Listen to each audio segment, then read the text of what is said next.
All right, you seeing it? Okay, good.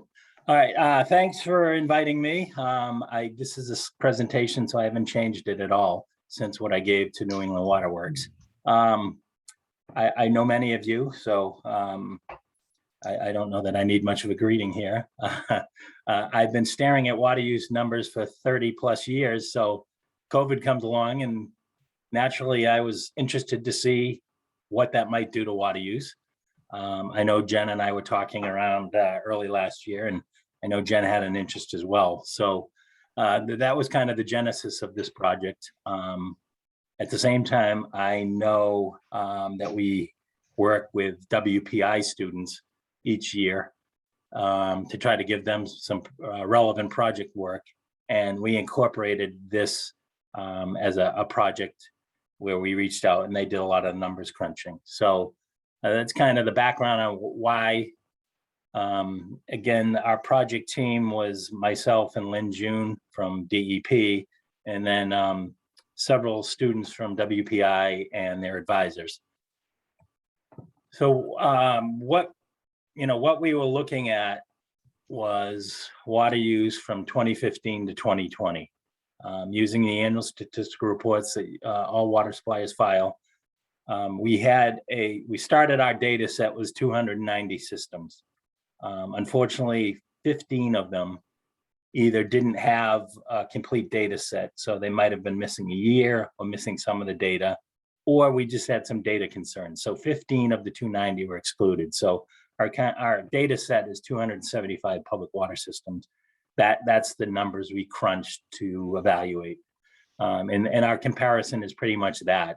2015 to 2019 kind of as the average, and then looking at 2020, how that may have changed. Another data source we used was this median household and family income. So we were, it was just something I had an interest in. Watching the news during the pandemic, how our EJ communities, how this may have impacted them versus some of our other communities. So using that median household income, we worked in a couple of analysis of data on that. And what did we look at? We looked at how total water use may have changed in our systems, how residential gallons per capita a day may have changed, consumption patterns. So did residential use go up? Did institutional uses go down? Commercial uses go down? That was another analysis we evaluated. And then some of the variables, again, we wanted to see kind of how income played out. We had two pretty significant droughts, one being in 2020, one being 2016. That certainly has the potential to impact the data. And we did kind of a quick look at how community differences may have happened. So when I say community, did the Cape and Islands react differently than other areas of the state? So this graphic is, the water use picture over 2015 to 2020. I have no explanation for why 2017 was our high year in that window of time. It wasn't one of our, major drought years. Maybe the fact it wasn't a drought year and water use restrictions weren't a big trigger. I don't know. And that, we started down the road of trying to piece out how the drought played out. And I don't think we had a satisfactory answer to that. On average, water use averaged 592 million gallons per day over the course of these 5 years. And the summer average, it goes up to 738 million gallons over those 275 systems that I talked about earlier. So, that's just kind of the picture. Here's, looking at how water use restrictions may have impacted things. Again, we didn't really have a great way to dictate this, but this is we publish these maps, and if you're not familiar with them, they are published, I will say monthly. In the summertime, we publish them on our website, indicating who has water use restrictions and who does not, and the severity of those restrictions. These are our 2 drought years during our review period. 2016, we had significantly more water use restrictions than we did in 2020. We had, I want to say, we had the darker the color, the more stringent the restrictions. So you can see, hopefully you can see my cursor. 1 day a week of watering is that dark orange. 1 day a week or less of watering. There was 97 systems in September of 2016 that were doing 1 day or less of watering. It doesn't look this way, but by the count of our Excel spreadsheet, we had only 20 systems who were doing 1 day or less in September of 2020. So the restrictions were more stringent in 2016 based on our quick look on these maps. So that certainly is going to have an impact on water use. Exactly how much, I don't know. Another way we looked at water use was this bar graph. The light blue is 2016, the purple is 2020, and then the average is the hatched line. The average water use, and this is this is the average total water use for those 275 systems. 2016 was the high one of the total. Again, 2017 was higher than all, but when you average it out, 2016 was higher than the average water use. It was higher than the 2020 water use. And in 2020, comparing to 2016, there was 2 months and October, you can see the difference is very small. 2020 is September is the only month where that was higher than the same month in 2016. So water use is down. We've got on our bar graph, the restrictions, kind of the statewide lockdown began in mid-March, and you can see pretty quickly how March's water use, in April in particular, how much we are down over what we are doing in 2016 and over the average years. That's, other than the lockdown, I mean, I can't account for why September maybe, 2020, I don't know that September was as bad as 2016. That one's where we were really in the drought. So maybe the really stringent restrictions of 2016 and people recognizing how dry it was, they cut down their water use. And 2020, again, these are all assumptions on my part. In 2020, people, had been locked down, they're out, they wanted to, businesses were starting to reopen. And, that may account for why September's use went up the way it did. This is how community by community, and I have another one that kind of breaks it out, but this is the change by system.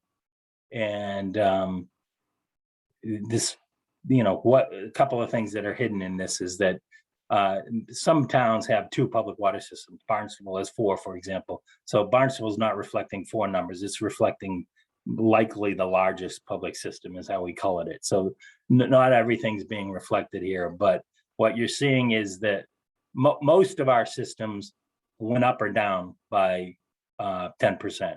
The yellow communities are went down 10%. Those in light blue went up 10%. The darker the color, greater than 20%. So you see some systems that are red, you see some systems that are really dark blue. But for the most part, most of them stayed within the 10% range. And graphically, we represent this here is of the 275 systems, 205, if my math is right, and I've lost track of my notes, but most of our systems, again, stayed within that 10%. I want to say it was 80% of our systems stayed within that 10% range, up or down. Some of the outliers here, percentiles, are very small systems. I called a few of them just because I was intrigued because they're water use was so up or down so significantly. And one of them told me, they had a leak, they found the leak, boom, their water use went down. It was a very small system. So what I've shown on here is, our biggest decrease was 39%, that decrease being the 2020 to the average. So it went down 39%. 6 of them went down by more than 20%, but none of those 6 went down by over 100 million gallons over the year. So, I draw that to mean that most of these were very small systems that just had a really significant change. And it could be COVID related. It could be, a community in Western Mass that had a college, and that college shut down, and people, their water use just went down. That could be it. It could be the leak, as I mentioned. We didn't do a deep dive. We didn't have the time to deep dive into what was the cause of each of these. On the increase side, the biggest increase was 31%.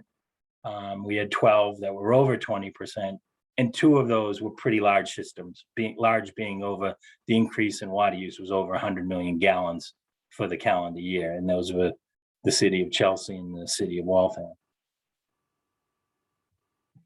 So how did sectoral water use change? I'll focus on this graphic here. So this is the kind of the pie chart of how water is used by each component. Residential use being this big piece of the pie, and then decreasing pieces. This is residential, institutional, commercial. Ag, there's a sliver there, but we can't even see it because the percentage of public water systems that sell it to ag is so small. Industrial, municipal, and then other. So what happened in 2020 was, on average, it's normally 68% is this blue, the residential. In 2020, that percentile of the pie was 72%. So not unexpectedly, me sitting at home today, I'm not using water in Boston, I'm using it in my house. So that, that's not a surprise. The graphic here on the other side is, you've got a water use change. So overall water use went down over the average. The average we used, this is metered water use. So that's why the difference from the other graphs, which had unaccounted for in total pumping.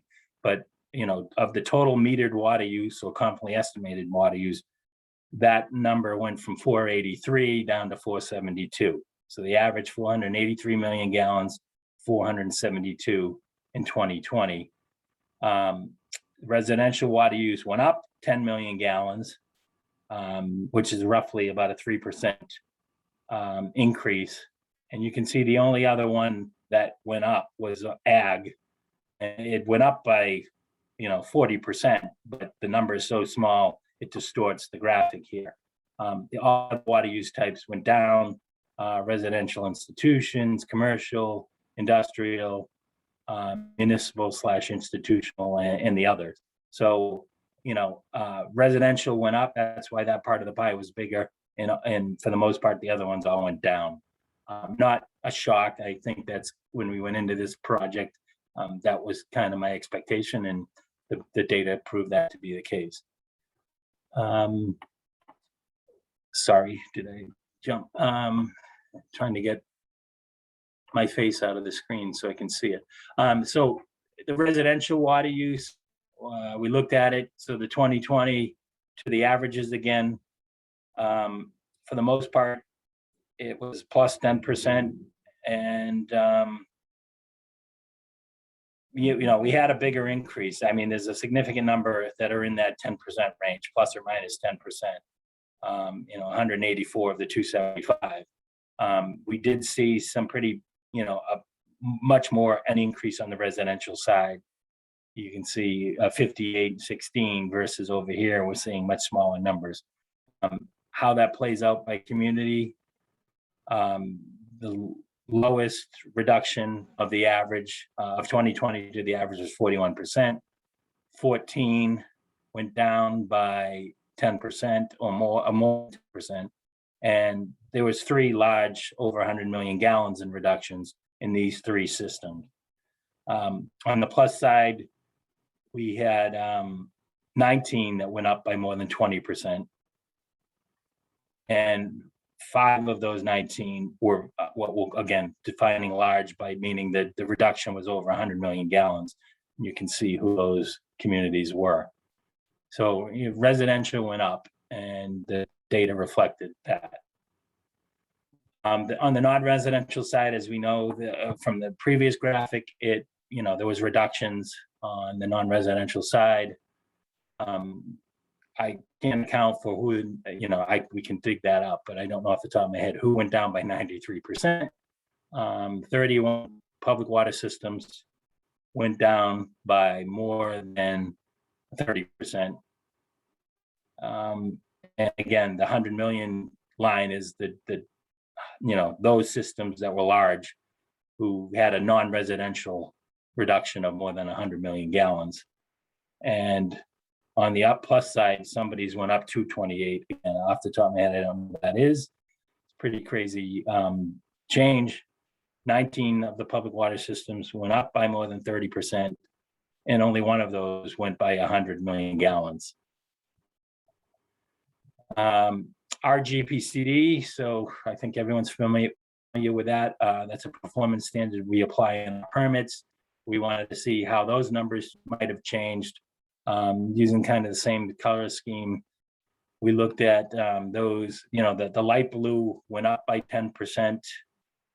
The very dark blue went up by more than 20%, and the very dark red down by more than 20%, with the orange being 0 to 20%. So you can see how that RGBCD changed by community type or by community. And then this is reflecting the RGBCD in 2020. Our number statewide so the number went down from 275 systems. We don't calculate this number, RGBCD, on the Cape or the islands. So the average for the 257 public systems remaining went up to 58, almost 59 residential gallons per person per day. And the average, that number was 56. So the average, we had 56. So we had more communities who went up. We had 11 systems that, from we'll call it a compliance standpoint, not that they're necessarily non-compliance, but 11 systems went from 65 or below to above 65. And, that's not a huge, it's 5%, roughly 5% swing of compliance. So we're working, I don't think, none of them should expect an NON any day soon, but that's kind of how it played out. We wanted to see the difference, how the city's water use may have changed to the towns. We didn't do it exactly by what's a city, what technically is a city. We did it by the systems who serve more than 50,000 people. Now, some of those might be called towns, and we certainly have some cities that serve less than 50,000 people, but we drew the line at 50,000 people or above. We had 24 systems. Their total water use decreased by 10 million gallons. And you can see this graphic here is how their RGPCDs changed in the cities being orange, the towns being blue. That difference is a norm. A lot less water use per person in the cities, less lawns to water. And you can see that the RGPCD went up a little bit in the cities over what it had done the prior years, at least back to 2016 and 15, where their RGPCD was up. And then this graphic is the total water use volumes for our cities. So the average day was around 243 million gallons, and down significantly when it was up to 263 back in the early years. So cities' water use generally went down. Another comparison, as I mentioned, we wanted to see how the Cape and Islands may have played out, and total water use on the Cape and Islands and MGD, you can see it went up, and over the prior 3 years, it was close to what we were at in 2016 and 2015. So it looks like a lot of people went to the Cape and stayed on the Cape versus prior years where they might have been shuttling back and forth, working remotely. So if we're looking on a take-home message, that might be a place who's going to start seeing more consistent increases in water use. And the versus here is how everybody's water use played out, that 275. You can see for whatever reason, and I don't know what that is, 2017 was the high year. 2020's use was higher than 19 and a little bit higher than 18, but how it played out statewide. And then, as I mentioned, we wanted to see how the environmental justice kind of numbers played out. So just roughly off the top of my head, the median household income number we used was, I want to say the median was roughly, it was a 5-year average.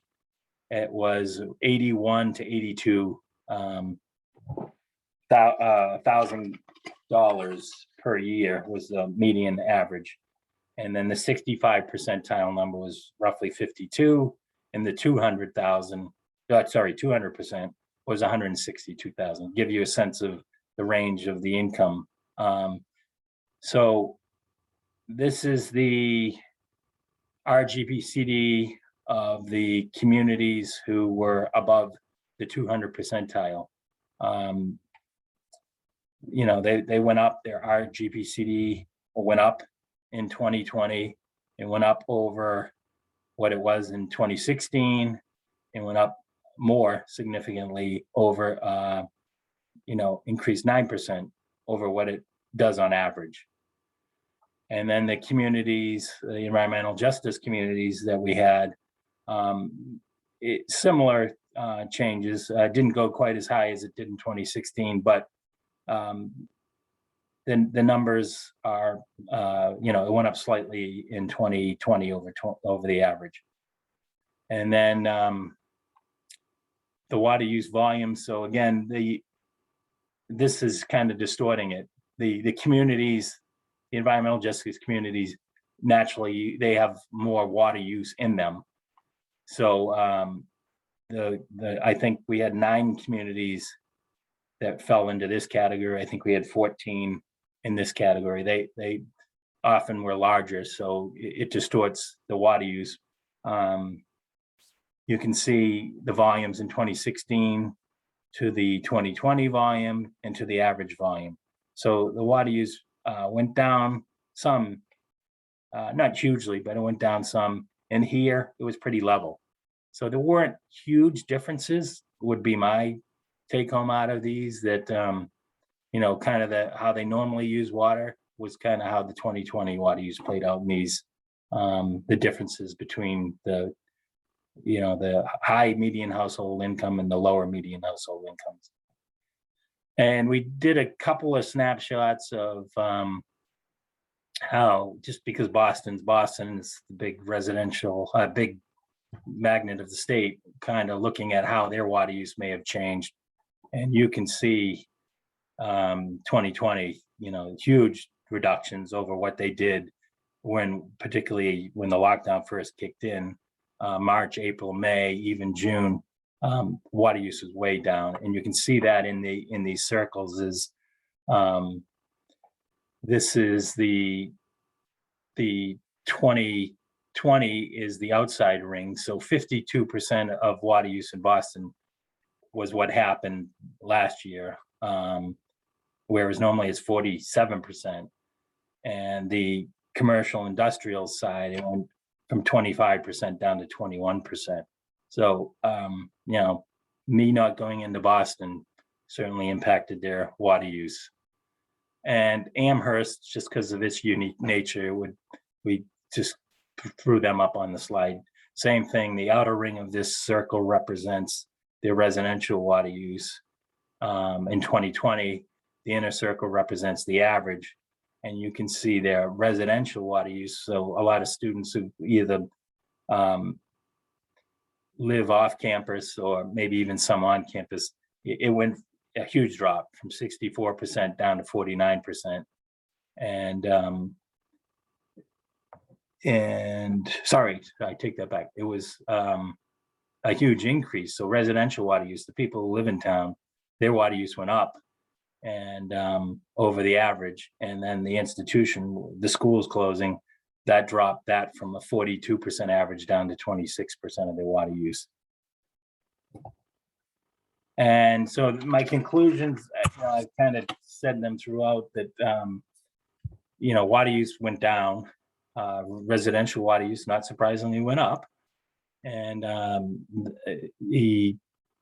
think the Cape and Islands, if we were looking at this as a long-term, what does remote working mean? If I were living on the Cape and Islands as a water system, I would be thinking we're going to start seeing more water use, with obviously weather being a big variable in that. That's kind of what my take home was from this study. So Catherine Schliff is going to do, I think, more expansive work on this. And I don't know if Catherine wants to add anything about what her project involves, but that was our kind of snapshot. I'd really love to dig deeper into it. We just don't have time. We're writing permits for gender review. So that's it from my end, and I'm happy to answer any questions.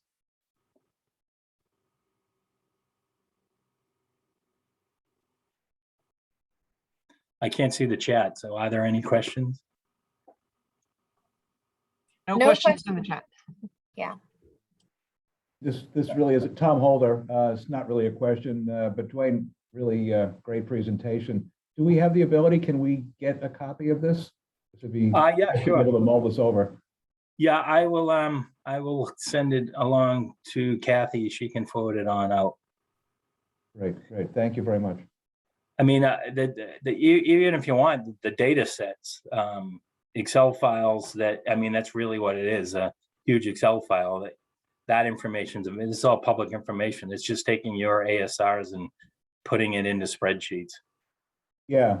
No, but as you were presenting it, obviously looking at it, but I know I'll be looking to go back to some of these slides in the future. So if we were able to get it, that would be terrific. Sure. Also, too, we're going to put this on our YouTube channel, and that's part of what we're doing today, is to making sure that we can take whatever information that we're getting and making it available in real time for folks after these presentations. Hey, Dwayne, this is Kathy. I just wanted to note that you mentioned Catherine's work, but she is proctoring an exam right now, even though she's listening in. So I don't think it's possible for her to speak on this call. Okay. Yeah, I got that message. She mentioned at some point she might be able to get off. I didn't know if that had happened yet. Yeah. Okay. Thanks. So I'm sorry. I was just going to say, I had a quite extensive conversation with Catherine a week or so ago, and she is going to be looking to do some interviews of water systems. And so if any of you are amenable to speaking with her as her research goes on, I'm sure she would much appreciate it. And I told her that I'd be happy to make links with, particular systems that she might be interested in interviewing and looking at their water use further. She has DEP's data set, but I think she'll be looking to delve in a little bit deeper on that. I will just say, I guess one other sort of compounding factor would be PFAS. For those systems who in 2020 had been early adopters of PFAS testing and found it, approaching the standard, they may had to have instituted restrictions on, particular sources or throughout their community. So just one other kind of wild card piece, I guess, for some of them. Yeah, that's I hadn't thought of that, and that's a good one. I mean, there's a lot of variables here, and hopefully Catherine's work, maybe they can tease some of those out. And Dwayne, again, I'll echo what was said earlier. Great presentation. And again, fine first name. In terms of Amherst, you mentioned that the residential as a percentage went up. How did that, what was their overall use and what was their overall income? I'm just thinking about as we go back and forth with the shutdowns, what that will look like for our communities with large school populations and that fluctuation, across the state. So I hope you can see I put Amherst back up. Here is their actual water use over the years in question. The water use went down in 2020 to 2.3 million gallons per day as an annual number, from the average of 2.7 in 2016 was 2.9. So that's the real world reduction of volume. The RGPCD is you can see the numbers. 2016 54, 2020 53, pretty small reduction there.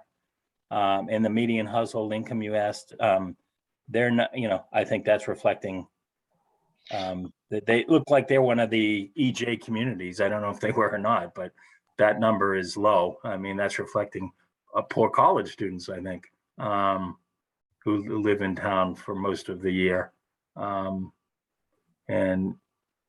I don't know why I think if they were below 65%. So I thought let me check my math here, but okay, the low was 52. So they're just 52 or under were the communities that we had, 65% below the median household income. So that the 70% is right. They were not in that graphic. So I don't know if I answered your question, Sean, but you did, because what I was looking at was that I'm glad you had on there that the from the 2.7 to 2.3 in terms of the revenue for the water departments, that could start to be a long-term concern as we have increased O&M costs and of course the ongoing needs for CIP.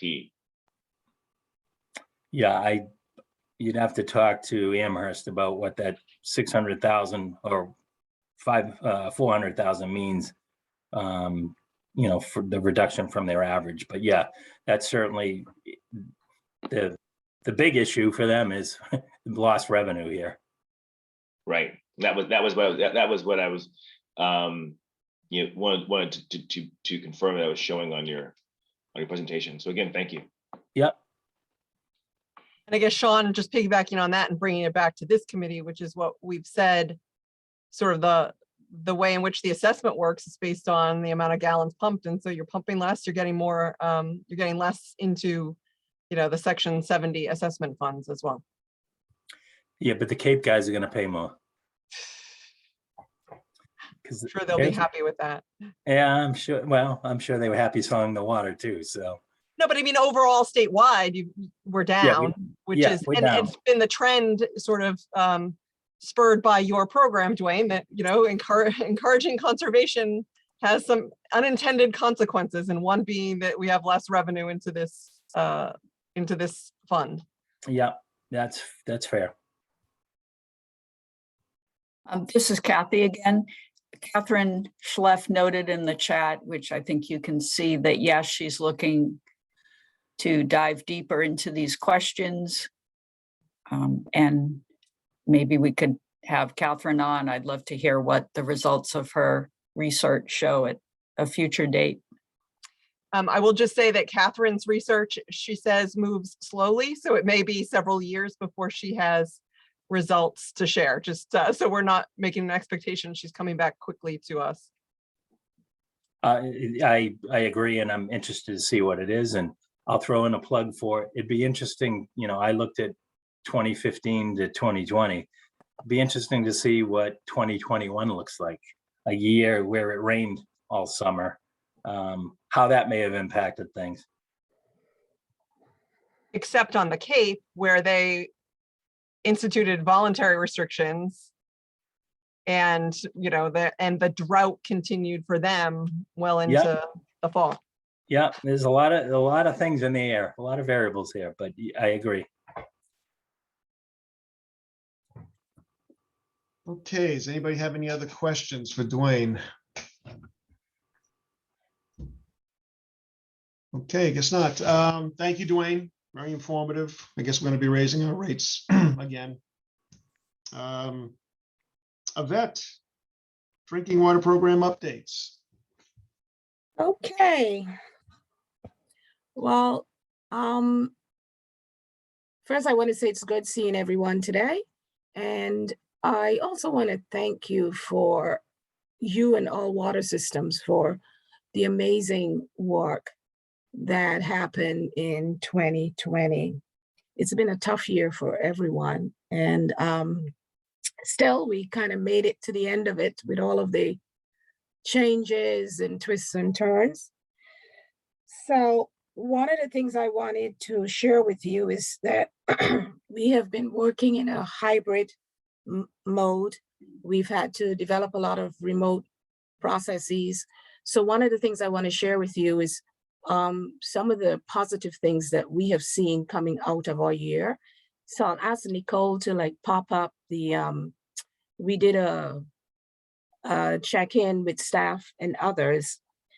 And this is actually out in our In the Main articles this week. But we place a lot of new initiatives to make sure that we were successful in working remotely. Starting out with additional email communication with all of our water systems more frequently, and using the program director email as a hub for receiving reports and requests and information for statewide purposes, and then taking that information and getting it to the right region, right parties in a timely fashion. So that has been such a positive for us. That is something that we will continue. So when water suppliers submit information, if they want to, they should send a copy to the program director's email, because that way somebody else is checking to make sure that it gets to the right place in a timely fashion, and the responses would come back in as timely a fashion as we can do that. We also noticed more water quality results going through EDEP, which is great, because as I begin to talk about 2022, this will be really important for us. We're doing more trainings because we've embraced the remote option, and it means that we can get more information to water suppliers more often. We've had more frequent publications of In the Main newsletter. It's now bi-weekly, and it'll probably stay bi-weekly for a while. It's a lot of information that we put in there. The information may be a little bit light because it's not like deep research or anything like that. But as we get into the next cycle, you'll probably begin to see more in-depth articles, because we're obviously struggling with the staffing bit, but we have plans to do more with the newsletter. Also, we believe we have a faster response time to our water systems, because it's no longer waiting for a letter to get out. We're using emails to get back as to the questions that we receive. Actually, Nicole is a big part of our hub. She does the traffic cop, all day, just making sure things get to the right places. And also she checks back if she doesn't see a response going back out in a week or so to see, did something happen outside of the hub process, so that she can file it away as having been addressed. As you know, the drinking water program, and this is a Safe Drinking Water Act piece as well, is all about transparency, sharing information. I think we are doing a much better job at that. We're using our webpage. We have created a list of the EJ and diversity groups that we work with so that we can quickly reach out to them and share information. I want to mention the new and modern tools. It took us years to realize that remote surveys are not that bad. They're not great, but they're also not that bad. So we're now using remote sanitary survey tools as necessary in conjunction with face-to-face inspections.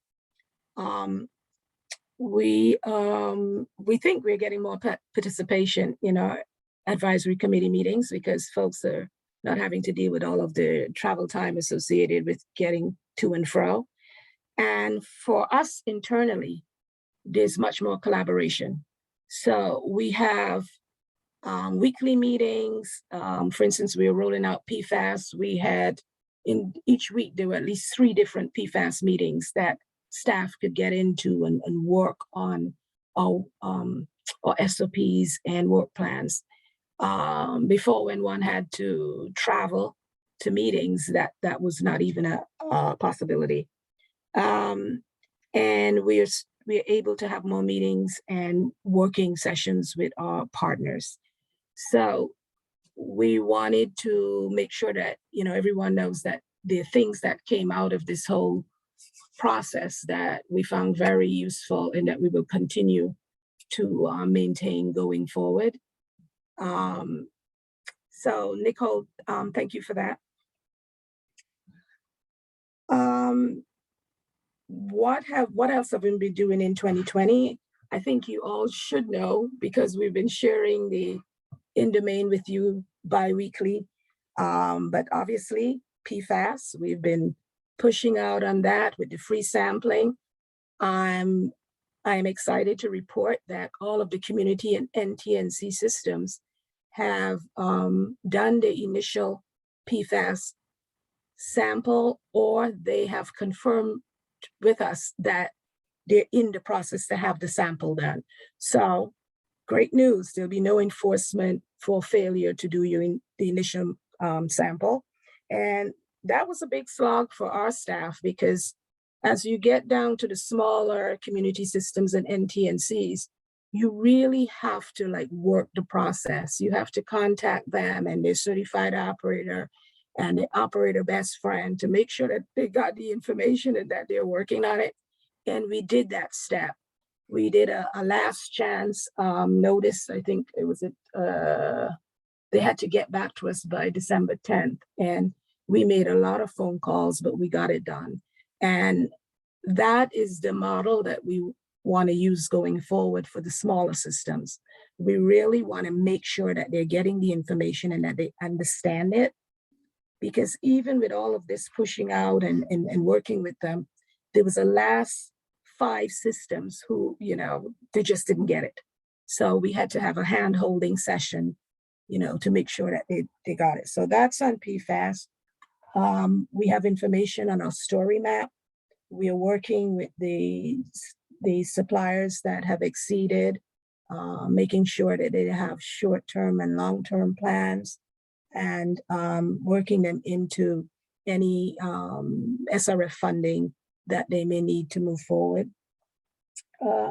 We are obviously still working with the private well free sampling program, and all of the free sampling has to be wrapped up by June of next year.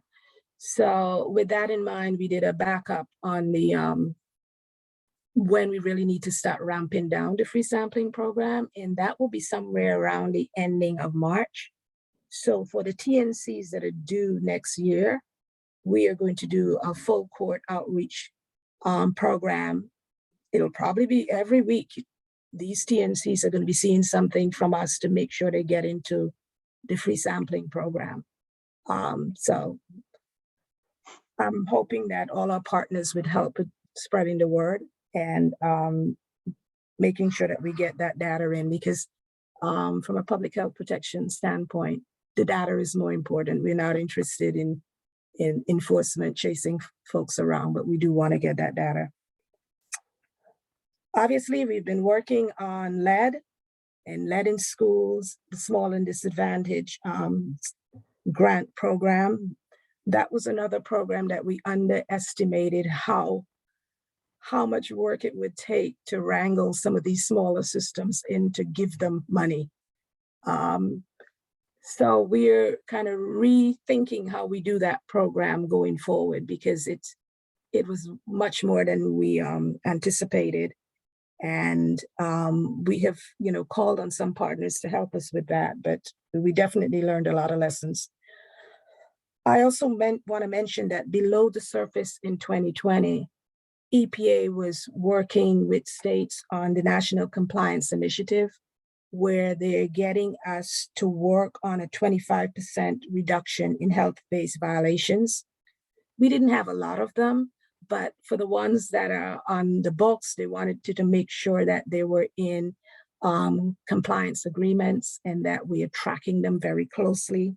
So we were looking at disinfection byproducts, lead and copper rule, RTCR, and there is a quarterly tracking on that.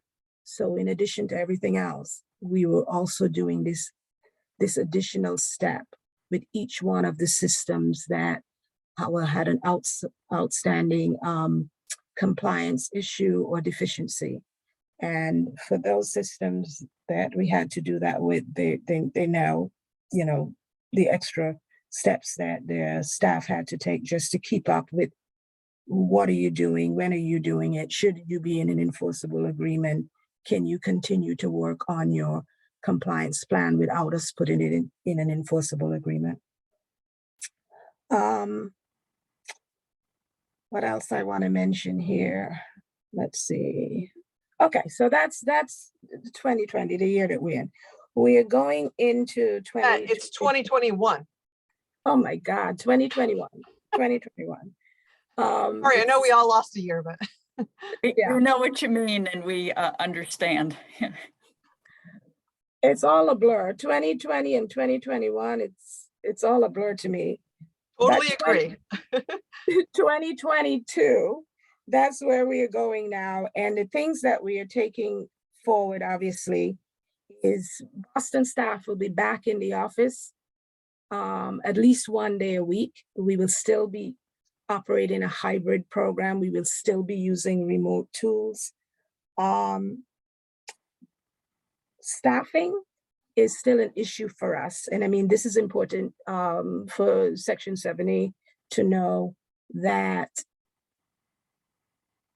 core Safe Drinking Water Act work is not as well supported as it needs to be, because we added, work on PFAS and work on lead in schools and the additional compliance and enforcement work on the NCI. And we've just been adding additional work to the work plan while staff have shrunk significantly.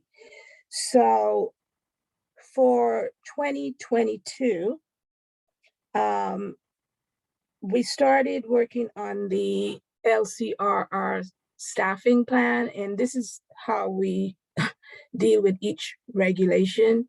As it comes up, I will work with my staff in the regions and prepare a staffing plan based on like ASWR needs assessment information and what we see from other states, and also how much time it takes to do certain tasks based on our time codes and tracking.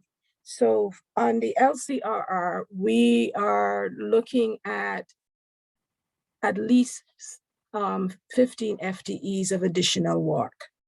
And obviously that's the request, but what you get is what you get.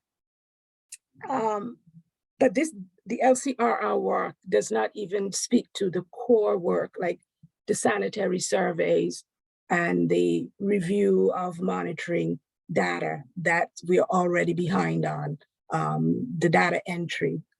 So it's with all of the additional funding coming in for for projects, we know it's going to be really important to make a good representation on what we need for staffing and drinking water.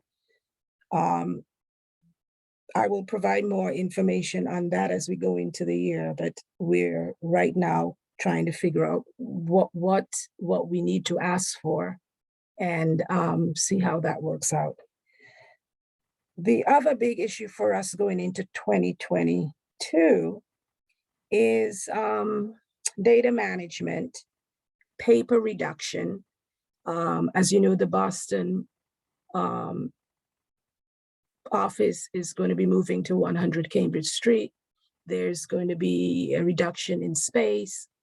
We won't have the ability to have all these files that we have now, and we are totally fine with that. All of that information should be electronic, because if we are going to be as transparent as we can be and be able to manipulate our data, it should be electronic so that we can do the kind of trend analysis so that we can work with our water systems before they get to the tipping point and there is a non-compliance issue. So there's a big push on paper reduction and scanning.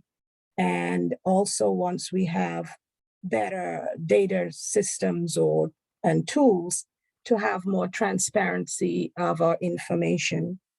The drinking water program is committed to doing more trend analysis, especially as it relates to these programs where EPA is doing the NCI. So we want to be tracking the disinfection byproducts, the RTCR compliance, the LCRR compliance, and kind of working with systems ahead of a compliance tipping point.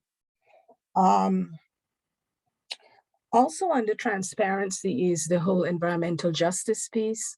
We have been working with the DEP, EJ program, as well as the EA program. And because of the work we have done with lead in schools, we have had to generate a mailing list for local EJ groups. And we're now going to be sharing a lot of this EJ information with public water systems, because one of the things that EPA is really big on is, as we get into LCR, that when we do any kind of public education or public notice work, they're expecting us to provide more information on EJ communities and mailing lists to public water systems so that they have this information that they can use to do the reach outs in the communities. So we will make sure that there's actually a tool that the department has created where they have it's a map, and you pick the community and it pops up the information on the local groups that are working in environmental justice and support for the community. We will make sure that our information is embedded in there so that when we contact water systems, we can just send that link and they can see, all of these groups that we have identified with their addresses and contacts that can be helpful in getting out information. Moving from that piece to regulations, as you know, we've been working on the minor corrections for the PFAS regulations, where we are going to bring in the latest EPA methodology for PFAS analysis. We are hoping that will come out in the spring as a draft. And we also have been working on the well drillers regs, which will hopefully come out in the spring as a draft. And that's the minor stuff. And then we get into the LCRR. And I'm sure all of you have seen the announcement yesterday. I have to admit that we have not delved into it. We are saving that for our Christmas bedtime story reading, but we will be working really hard to get information out as quickly as we can to public water systems. And on the LCRR, everybody knew that the lead service line inventory piece was going to be a part of it. So we will have a grant program, working with the Clean Water Trust that will provide funding for developing lead service line inventory plans. Right now, our tentative numbers or grants would be anywhere from $20,000 to $200,000 for community water system, $5,000 to $10,000 for NTNCs. And at the same time, EPA told me that they're going to, Region 1, that they're going to be putting out a grant as well, but primarily for environmental justice communities. That will be $75,000 to $100,000, but that will be specific to EJ communities. And they've indicated that they will be doing some type of pilot with Fall River, using their consumer sourcing tool to identify lead service lines in consumer homes. So all of this stuff is going to come together in the first couple of months in 2022. So based on our conversations with the Clean Water Trust, I would see something coming out late January, but the work that we have been doing in drinking water has been to interview public water systems that already have lead service line inventory tools with a transparency component to it. And out of those interviews, plus information from ASWA and American Water Works and other states that have gone out ahead of EPA with their lead service line inventory, we have a very simple Excel spreadsheet that will be a part of the grant program that has the basic information that we'll be looking for. And our plan is to start with this very simple spreadsheet and then upgrade it into some kind of web tool where for the water systems that want to use it, they will be able to go in and be in control of it and, add the information as it changes over time. So that piece we're set on. We know we have to do it. We will be doing it. There'll be a lot of information coming out on that. And the other piece that we must do is the creation of a program to encourage consumers to be more active around lead and lead service lines. And this is something that we'll be working with EPA and Department of Public Health and others to make sure that we're getting information out there to deal with just lead pipes. And I would say early in the spring, we'll be having drafts and working with our advisory committee, CIDWAC, and you guys and others as we try to get out in front of this and make sure that the information is available. One other thing I wanted to say about lead is that right now, EPA National is very engaged in tracking all of the public water systems that exceed the current action level. And they're particularly interested in EJ communities. And when there's an action level exceedance, they really want the state to look at the PE to make sure that we are engaging diverse communities and providing real support to get them to take action and to be familiar with, the health implications. So yes, we've had a handful of systems that have failed the action level, and currently we are working very hard with them to make sure that their messaging is on point. So I would say that anyone looking at lead and copper should be looking to the LCRR for how you should be addressing issues going forward, because that's where we need to be. Let's see. Oh, there's one other thing on the inventory.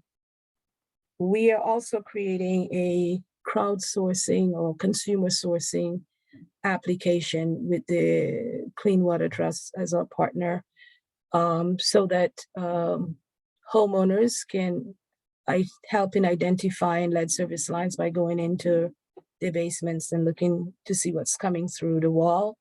We are using the EPA information on how homeowners can identify a lead service line. And then we want to take that and put it into a program similar to the report a pothole, 311 pothole stuff.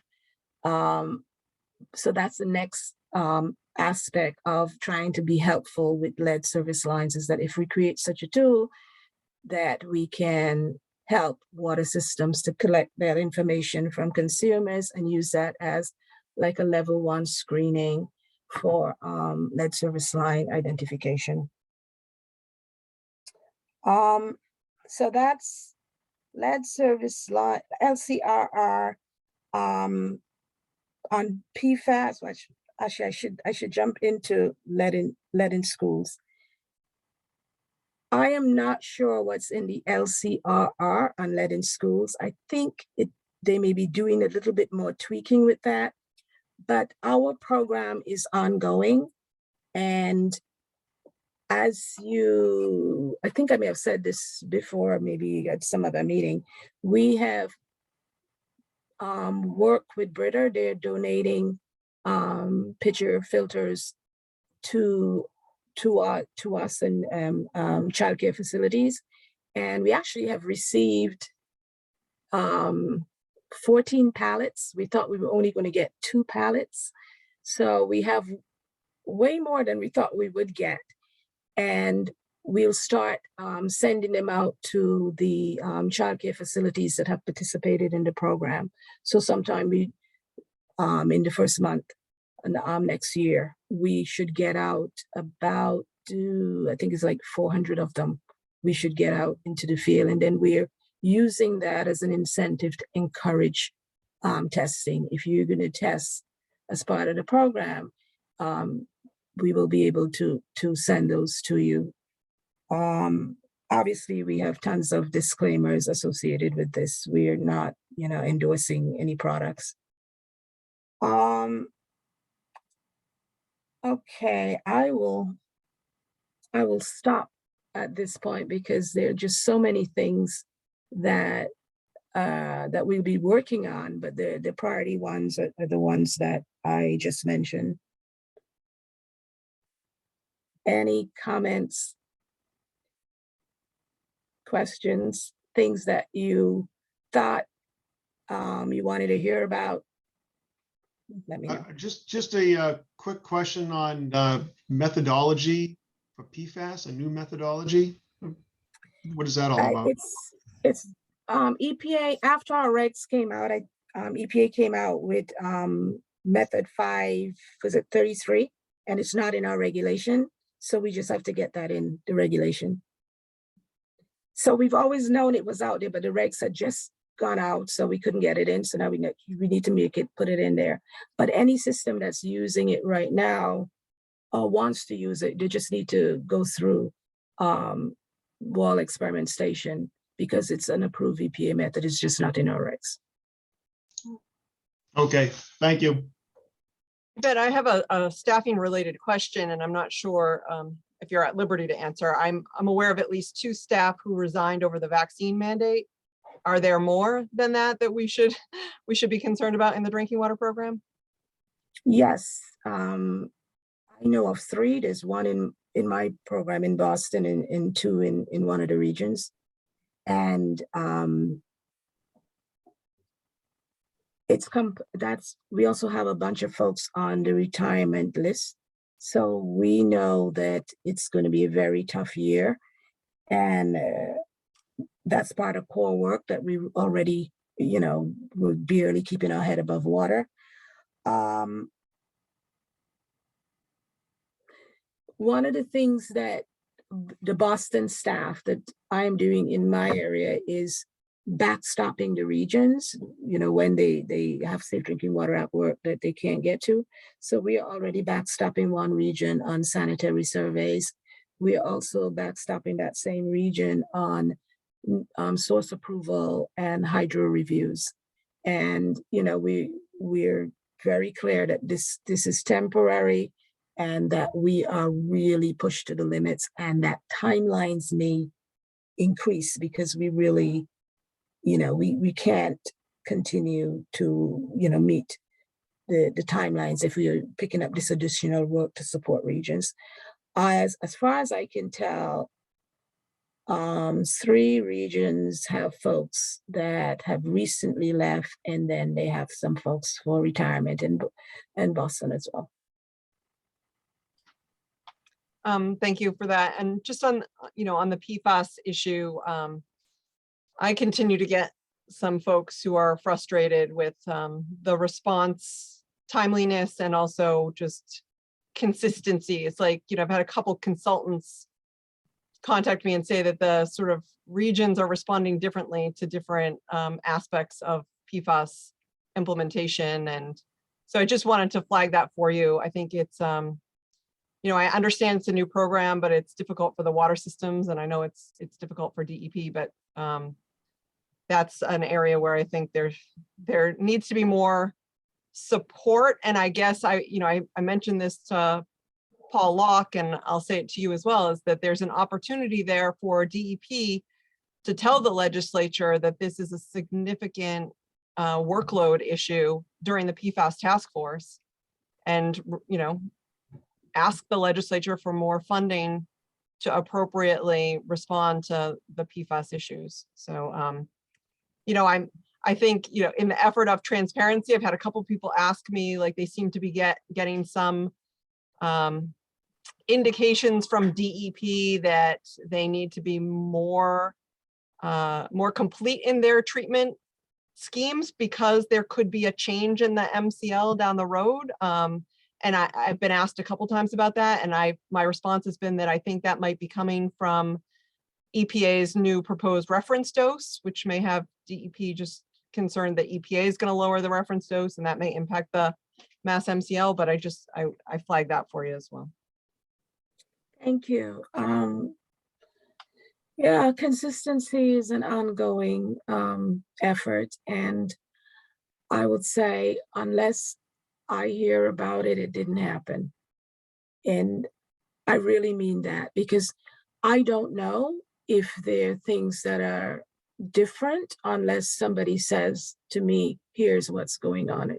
And Jan, you've been very good at letting me know when things have boiled up. So just continue to do that, because we're really trying hard to be consistent. In fact, the second point about the EPA reference dose draft changes, whatever we're calling that process, we want to make sure that we have one consistent response, and staff know that we have to do that, because otherwise it's too confusing for everybody. So we will try really hard on the consistency bit. So do you have a response on the EPA reference dose? Well, you asked that question, you sent that question in as part of the commissioner public water supply meeting. I would suggest that you ask again. Okay, because the response was, we're just implementing the Massachusetts MCL, but for those people who are making a significant investment in designing treatment, it's a concern, because you go down the road of a multi-million-dollar treatment plant, and it's, I had one consultant explain to me that it is not always designing for non-detect, it's designing for the life of the filter media. As it approaches 10 parts per trillion, they're ready to change it, which is quite a bit different than, having to change it as it goes right above non-detect. So I see Sean smiling, so I think, as a consulting engineer, he's probably familiar with that sort of analysis. I mean, we all know that if the EPA reference dose holds, that it goes lower. So it's very important for us to let all water suppliers know that our current regulation is subject to whatever happens. And our plan is to be very transparent with our water systems as soon as we have the information to, the consistent information to share. We also have to look at the fact that we are providing grants and loans for these treatment systems. So we want to make sure that, you know, we're encouraging them to spend the money for the things that will be long-term use and not have to come back in. So we are working on that messaging, and my recommendation is that you ask the question again. Thanks, Yvette. So any other questions? And I'm Yvette, I just wanted to follow up on Jen's question. The lost position through retirement and the vaccine mandate, is it the intention that those going to be filled? Or is that something that's to be determined?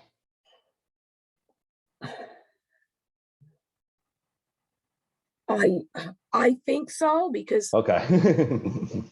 for the one in my unit, I am putting in a request for a backfill, but that person decided to retire, so I can put in. But if someone did not choose retirement, I don't know how they're addressing it.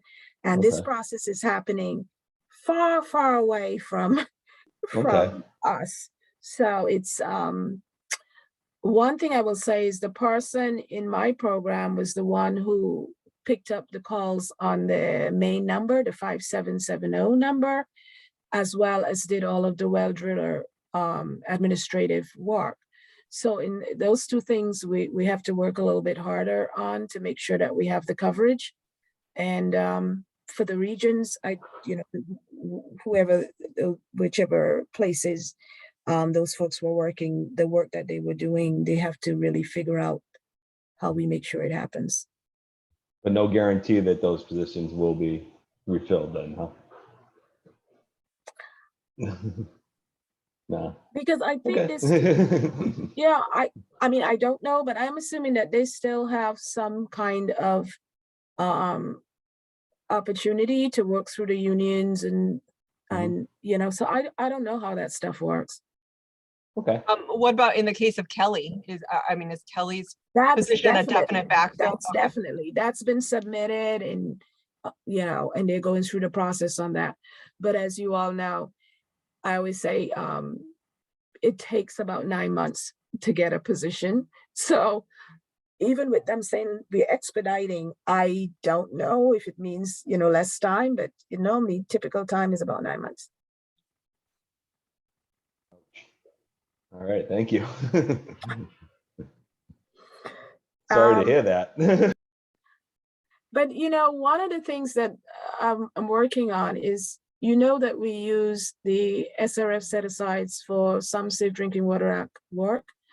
I'm looking at that as a temporary process to get some help to keep us going. So I'm looking at that on the data management transparency side, also on getting set up for the LCRR. There's also some work on source approvals that we think, and also the other piece is QA, QC, because it's been a big hurdle with the PFAS stuff. So I'm looking at the set-asides for that. We've used the set-asides for bringing on a part-time TA provider for cybersecurity. So that's the right use of the SRF set-asides temporary funding. So that's kind of how we're trying to kind of keep things going. And that, I know, go ahead. No, go ahead. I'm sorry. I know you said 15 FTEs for just LCRR, LCCR, whatever, or some revised lead and copper.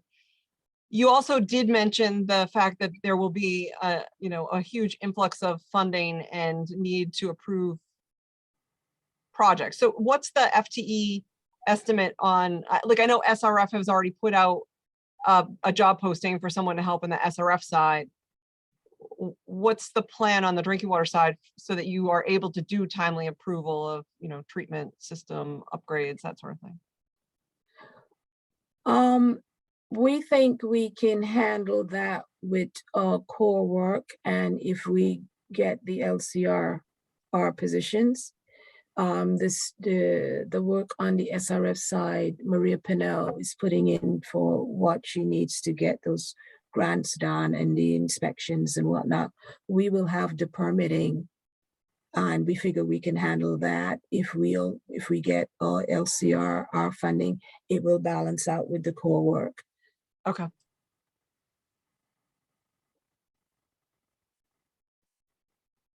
And I don't know, one thing too that we have been working on with the New England drinking water directors and EPA is that EPA plans to request a meeting with the New England commissioners to speak to them about the importance of maintaining core safe drinking water at work, because it's good to have, voices from every direction reminding folks that core safe drinking water at work is still critical.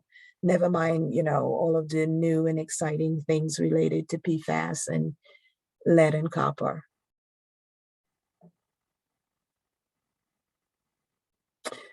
And one bit of good news is that next year, and Kathy is very involved with this. I don't know if you remember, maybe a year or so ago, we gave you a brochure that talked about who we are and what we do in drinking water. We have turned it into a video that will become available soon. And internally, we say, oh, we have a movie coming out, just for a little bit of fun. So I'm looking forward to sharing that with you. And it's basically the same information in the brochure, but now we have a nice voiceover and a little bit more color and pop. But for everything that we do, it's multi-purpose. This is also part of our training plan for our own staff and also for other parts of DEP that interact with us that they don't know what we do, but it's good if we can put this in a format that's easy for them to ingest, and it will be on our YouTube channel and will be available for anyone who wants to know who we are and what we do. So I don't know if Kathy wants to say something about that project. No, just that it will be coming to a big YouTube screen near you soon. I'm not sure if Rebecca can comment or not, but we were having a discussion at Mass Waterworks about trying to come up with ways in which we can assist our systems in getting through this infrastructure funding. Because, as it flows through the SRF, a lot of it is going to be subject to local approval. And if you don't get your customers willing to vote for that loan, even a low interest loan, it's a problem. But, Rebecca's a small system and was sort of communicating how difficult it is for the small systems to get through SRF. Like there may need to be a circuit rider to help those systems who just have no idea where to start. So I throw that out there in case Rebecca can't unmute to comment, but I think DEP needs to be thinking about that in terms of the strategy for getting through the funding that's coming our way. It's actually on our request list. Just our experience with the small and disadvantaged, we realize that the technical assistance part of it is bigger than the actual permitting part of it. So it's on our list, and it's on our list both on the drinking water side, but also on the SRF side. And as we are looking at using the set-asides, it's already in there, and we are working with what we currently use for TA, but we're trying to get some more resources in there. It's an area that it could be really, really a time sink if you don't do it properly. No, and I guess I would just say that, I know you're doing a lot with UMass, but, something to help systems walk through SRF isn't going to be a graduate student. You know, it needs to be someone who's sort of been through the process before and is understanding of what it takes and what is needed. So you may have to broaden your TA thoughts a little bit. Well, I guess I'm saying that I have, and it's not a grad student. But that's in the staffing plan that we've already put together.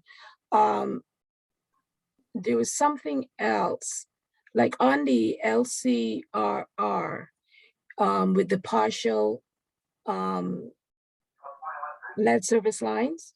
One of the things that we heard was that for the water systems, it's very difficult to work with homeowners to go through the steps to remove the partials.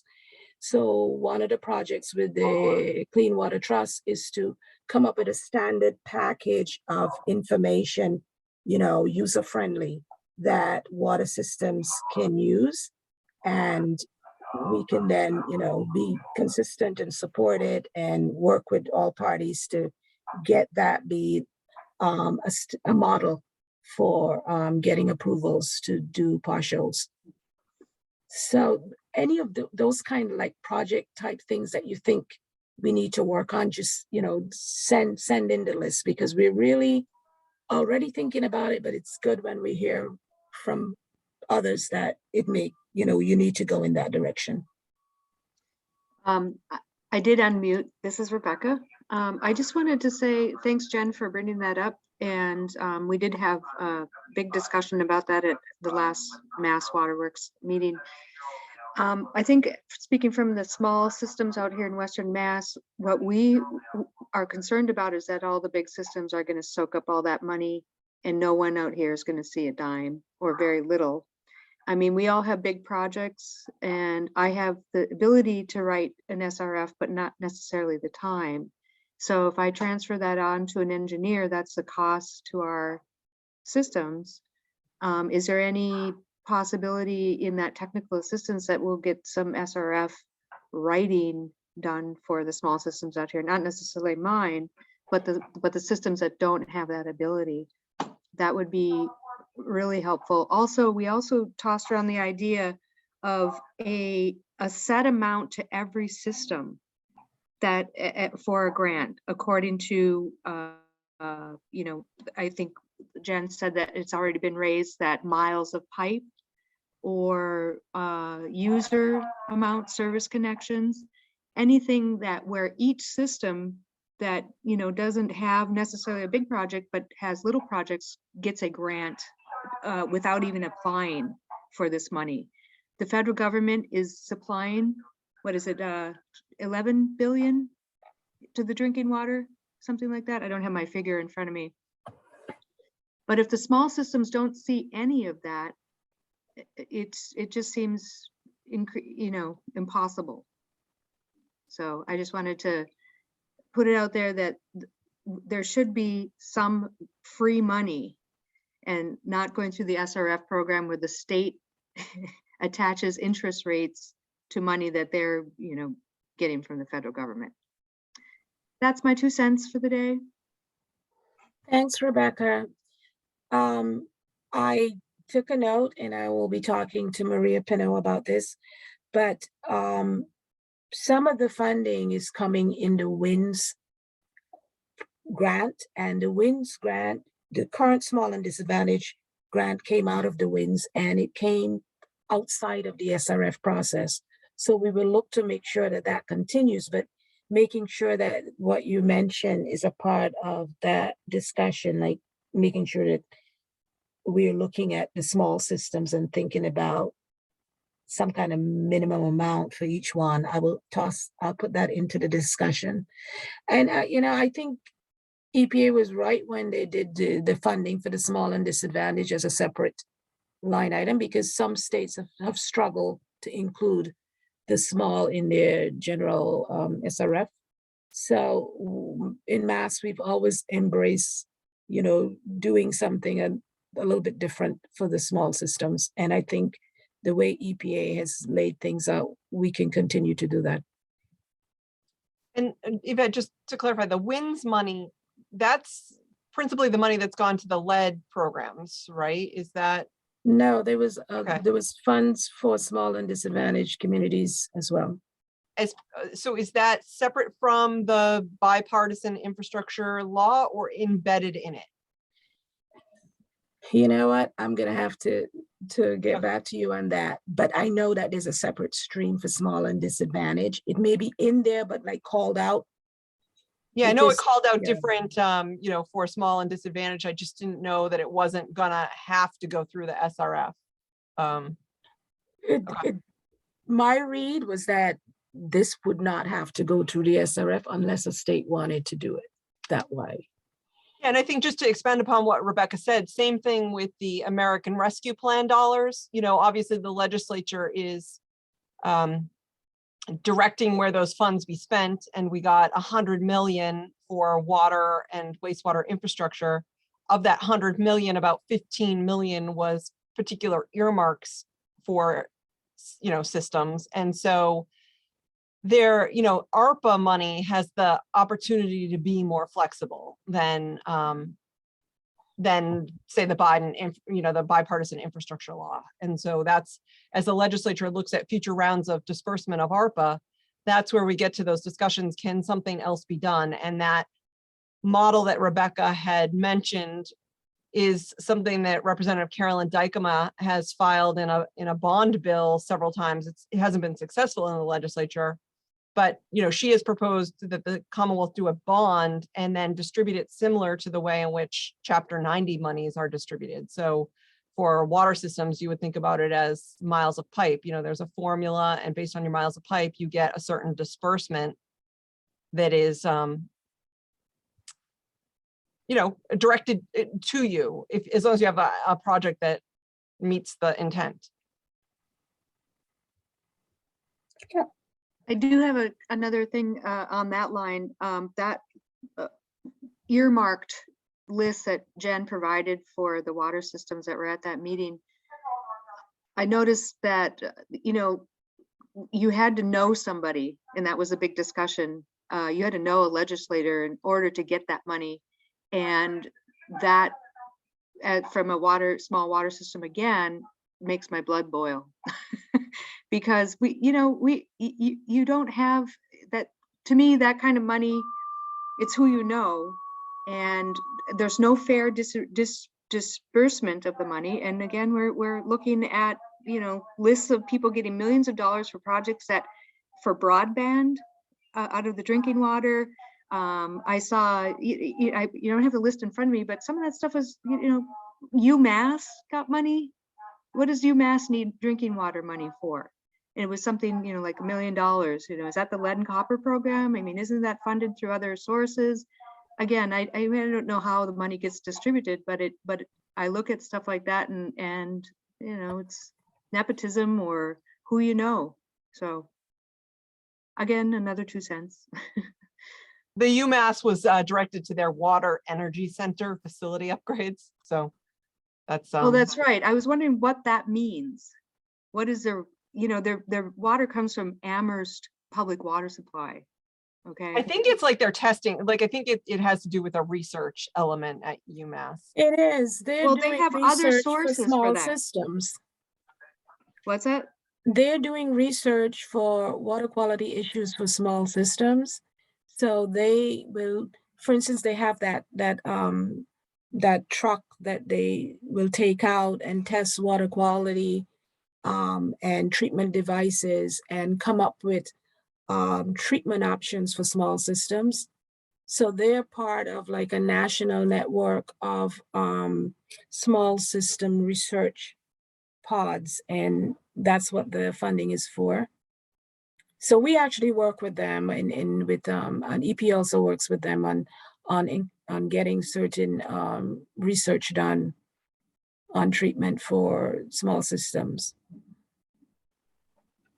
But I don't know too much about that other process, but the notes I'm taking I'll take back to Maria Pinnell and others. Yeah. Maybe Jen could provide that list of earmarks to you so you can see where that money was distributed, which, I actually saw public it. knowledge.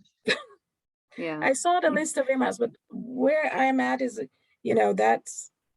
I will work through Maria Pinnell and those folks, but it's really not even up to them. We were just given, the list. But thank you for the comments. And I'm sure you know that drinking water really tries hard to be helpful to small systems, because if we don't, then we have to spend a lot of time on enforcement, which we don't.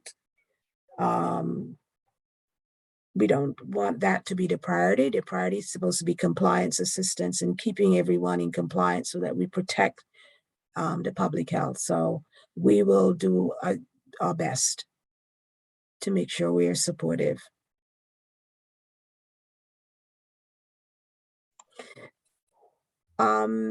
There will be a lot more information on all of this funding and the new LCRR, but I think a lot of us are saying, let's read everything over the holidays and come back, fresh and energized and ready to go. I'll just So say on that, I'm not sure. I mean, I participated in the call that Radhika Fox did yesterday, and it's still a little confusing to me that the rule is going into effect, but there's 4 areas of the rule that they're going to promulgate rulemaking. So it just is a little confusing how that's all going to play out. So even if you read it, I'm not sure it's going to be what it is going forward. I'm with you. I'm like, how could you further complicate something that's already complex? And Yvette, I wanted Yes, to you ask, can. you said something about the partial service line replacement, but I mean, it's pretty clear that the direction they're headed is there is no partial service line. It is all just full service line replacement. It is full service line replacement as it, however, as folks, water suppliers are doing emergency and other work and they come across, they can still continue to do a partial, but you have to provide a filter, you have to do the testing. And we are supportive of that because we don't want, water suppliers to like leave it there, and waiting for a homeowner to finally say yes. If they can get that part done and do it with the right protocols. So Okay, that's so more about the piece protocols piece. Okay. Right. So if right now you're doing any partial work, do it with the right protocols, offer a filter. No, actually not offer, provide a filter and do the sampling. And after our project with Brita, I know that some of these filter companies are willing to partner. I know Denver is doing that and other states are investigating that and water departments. And so I think this is an opportunity for public water systems. If you have to do partials, that you kind of figure out how you get the filters and all of the testing done. And it's all about public health protection. Yvette, is there any talk of trying to put some kind of regulation in that forces full replacements, even if it wasn't at the state level, kind of like a model regulation for local boards of health to adopt, like you did with the floor drains a number of years back? Great idea. I'm going to put that on our list. It's just crazy to me that, it. I mean, it's just crazy to me in the state that, we can find one little piece of lead paint somewhere in a home and make the owner de-lead the whole home in every common area. But there can be a lead line going in the home and there's nothing that the owner needs to do by law. To me, it's crazy. But I think I've said this before. Because we like I work with the Clean Water Trust and SRF. I mean, we can build tools. Mm-hmm. So that, to me, I see that as a tool. So if we can have that and talk about it and encourage folks, but especially so those far as a communities that mandate, I don't. Yeah, especially those communities that you have a problem. If you approach the Board of Health and say, here's the problem, we implore you to adopt this local regulation. They can, they don't really have, boards of health don't have to go through the process of most other things. They just vote that night and it's done. So might be an avenue to go. Thank you for that. I wasn't thinking about that, but that's actually an excellent tool for the toolkit. But I think without commensurate funding, it still becomes an issue. You can mandate it, but if the homeowners don't have the money to pay for it, then how are they going to do it? It's the same thing with lead paint. It's not the Board of Health's problem if the landlord can't afford to de-lead the building. You rent it to a child under 6, you have lead paint in the home. Oh, I thought you were, I didn't know you were specific to renters. Like, I mean, I get your point on a landlord issue, but I think on, Or even a abroad, regular home. I mean, if you have the housing code isn't a renter-rentee code, it's a housing minimum standards for human habitation. So when the boards of health adopt something on top of the housing code, it's not for renter-rentee, it's for all housing within the community. So, and they'd have the public health perspective, getting rid of lead paint, getting rid of lead lines. So, I mean, I can't see it being challenged. And if it does, it would have to go to Superior Court and be challenged at that point. As far as the funding goes, I mean, there's leeway for the homeowner. I mean, if they work with them, but at the same time, it's, sooner or later it's addressed, even if it's a single family home with a old oil tank in the backyard. I mean, they don't have the money, but still it has to be addressed, if you will. I'll follow up with you, Jim, on this because I mean, that's part of the LCRR that EPA is supposed to spend some more time on, like getting all the lead out. So I don't know where that's going and how it's going, but any tools that we can build that can help folks think about it, use them, make it easy, educate. One of the things that EPA has been working with us on LCRR, LCR action level exceedance, is that they're asking us, what are we doing with all addresses that are over the action level with the Board of Health and with the Department of Public Health? And that's an ongoing conversation that I have to address. And the way I'm thinking about it is that I have to look at the LCRR and see where they're going nationally and try to incorporate that into whatever is going to be the Massachusetts consistent response that we'll be talking to water suppliers about. So this suggestion is right on point and right where I have to be right now to address EPA's question on boards of health and DPH. Yeah, and I wonder too, right now, if a child has lead poisoning, it's automatic report to the CLIP program at DPH and local water health. But I imagine that doesn't go to the water department to see if it's the water or not paint. So another little angle. Oh, thank you. This meeting has been giving a lot of information that can help with some things that we're currently working on. Thank you.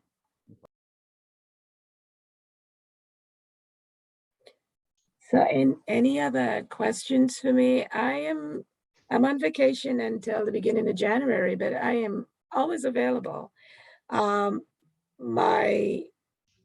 haven't really landed on, what day I'm going into the office.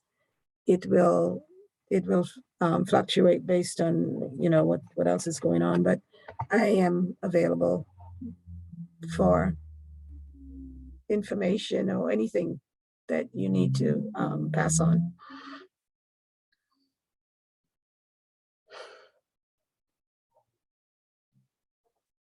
Neil, you're muted? Okay. I'm muted. Now I'm unmuted. Thank you, Yvette. I can sympathize with your staffing shortage. We have a hard time finding operators. So if anybody's got any operators out there that want to come to lovely Hanover, we'd gladly take them. But with that, I guess we go on to public comment, which is probably non-existent, but The only thing, just to let everybody know, as of December 3rd, we are now Milford Water Department. So we're part of the town of Milford. very nice. Awesome.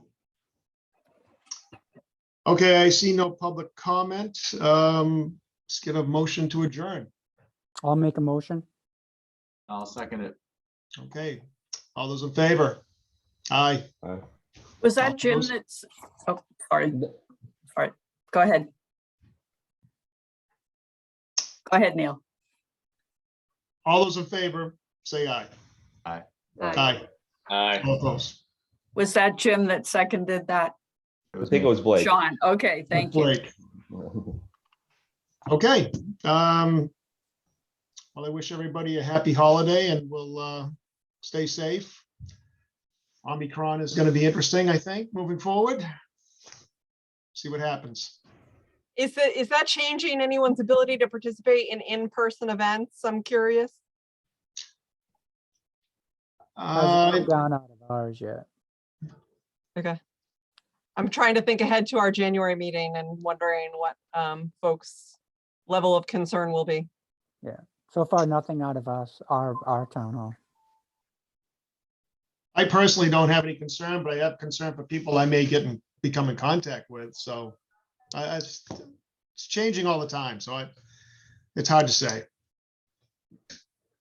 I notice Catherine has her video on, so I don't know if she now has the ability to speak if she would like to. If that's fine, yeah, I just wanted to say hi. I wanted to stay on long enough so you could see what I look like. Thanks for letting me join and letting me watch Dwayne's presentation.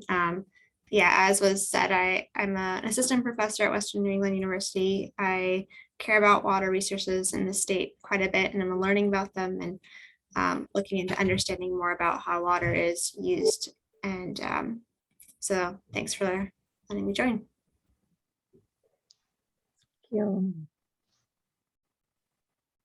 All right, very good. Any other comments before we adjourn? Okay. I want to thank Jen for inviting us to talk about capacity at the January meeting. Capacity is going to be big for us because we have to indicate either conditional or adequate capacity in order to let systems into the SRF program. And we think it's important to remind water suppliers about that requirement. So Michael Maynard and Mike Salona will be coming to the January meeting to speak on that. So thank you for that.